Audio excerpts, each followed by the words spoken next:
ہندوستان میں ایک ایسا دور آیا ہے جو ہمارے علم میں اس سے پہلے کبھی نہیں آیا. دور اکبری کو کسی قدر مشابہت ہے، لیکن دور اکبری بھی اس درجے میں خطرناک نہیں تھا جتنا یہ دور ہے جو اب چل رہا ہے. وہ یہ کہ اس وقت اکثریت نے طے کر لیا ہے کہ اس ملک کو اسپین بنا کر رہیں گے وہ، یعنی اس میں مسلمان رہیں گے لیکن اپنے تمام ملی تشخصات کو چھوڑ کر. وہ یعنی ابھی زبان پر یہ بات نہیں آئی لیکن ہمیں معلوم ہے، ہمیں ایسے لوگوں سے ملنا ہوتا ہے کہ اذانیں بھی زور سے نہ ہوں. لاؤڈ اسپیکر تو خیر الگ چیز ہے، وہ کوئی مسنون چیز نہیں. اذانیں بھی زور سے نہ ہوں. مسجدوں کی کثرت بھی اور مسجدوں کا جائے وقوع بھی اور مسجدوں کا وجود بھی خطرے میں ہے. اور بابری مسجد کے ساتھ جو واقعہ پیش آیا اس نے اس کے راستہ کھول دیا ہے. اور وہ ہندو صاف ہندو اخبار نویس اور کالم نگار اور ان کے ذرا سوچنے سمجھنے والے انگریزی اخباروں میں جو مضامین نکل رہے ہیں اور ہندی اخباروں میں، ان میں صاف یہ ہے کہ یہاں مسلمانوں کو بالکل ہندو بن کر رہنا ہوگا، ہندوستانی بن کر رہنا ہوگا. یہاں مسلمان بن کر رہنے کی گنجائش اب نہیں ہوگی. وہ لباس میں، صورت شکل میں اور زبان میں اور رسم الخط میں اور تہذیب میں، سب میں ان تمام امتیازی خصوصیات سے دستبردار ہو جائیں جن سے یہ معلوم ہوتا ہے اور دور سے کہ یہ مسلمان ہے، یہ کہا جائے کہ یہ مسلمان ہے. اس وقت سب سے بڑا اس فتنے کو روکنے کے لیے سب سے بڑی طاقت جو ہو سکتی ہے وہ علماء کی ہو سکتی ہے، وہ ہمارے فضلائے مدارس کی ہو سکتی ہے کہ وہ جہاں کے رہنے والے ہوں وہاں کی مسجدوں میں تقریر کریں، جمعے کے دن تقریر کریں، عیدین میں تقریر کریں، خوشیوں کے موقع پر تقریر کریں، نکاح وغیرہ کی مجلسوں میں تقریر کریں کہ ہم کو اپنے پورے ملی تشخص کے ساتھ اس ملک میں رہنا ہے، کسی ایک چیز کو نہیں چھوڑنا ہے.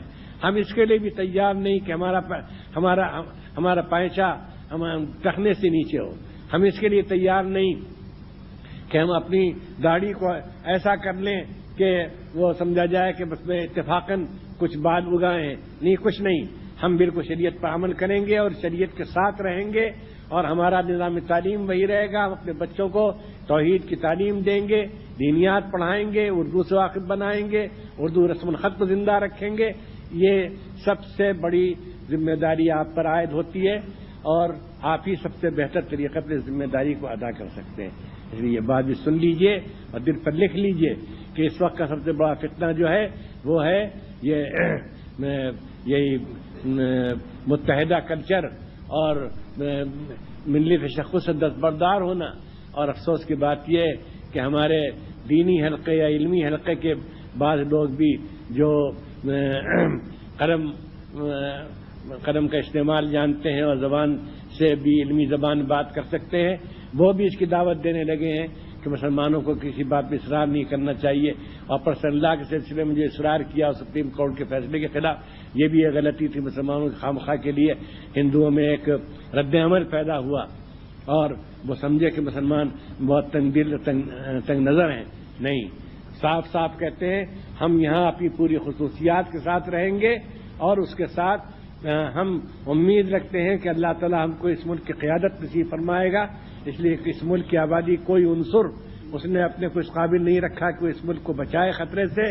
سب دولت پرست ہیں، مادہ پرست ہیں، نفس پرست ہیں، طاقت پرست ہیں، اقتدار پرست ہیں، جہاں پرست ہیں. اس لیے ہم عزت کے ساتھ رہیں گے، ہم اپنے تشخصات کے ساتھ رہیں گے لیکن عزت کے ساتھ رہیں گے، سر اونچا کر کے چلیں گے. ہماری نگاہیں شرم سے جھکی ہوئی نہیں ہوں گی بلکہ ہماری نگاہیں بلند ہوں گی اور ہم سمجھیں گے کہ ہم جو کچھ کر رہے ہیں وہ صحیح ہے اور ہندوستان کا دستور اس کی اجازت دیتا ہے اور ہندوستان اسی حالت میں رہ سکتا ہے یہاں صحیح سلامت اور مامون و محفوظ اور خوشحال کہ جب اس میں ایک دوسرے کو اس کی آزادی دی جائے کہ وہ اپنے مذہب پر عمل کرے، مذہبی شاعر کا مظاہرہ کر سکے اور ان کو قائم رکھے اور اپنے ملی تشخص کو برقرار رکھے. بس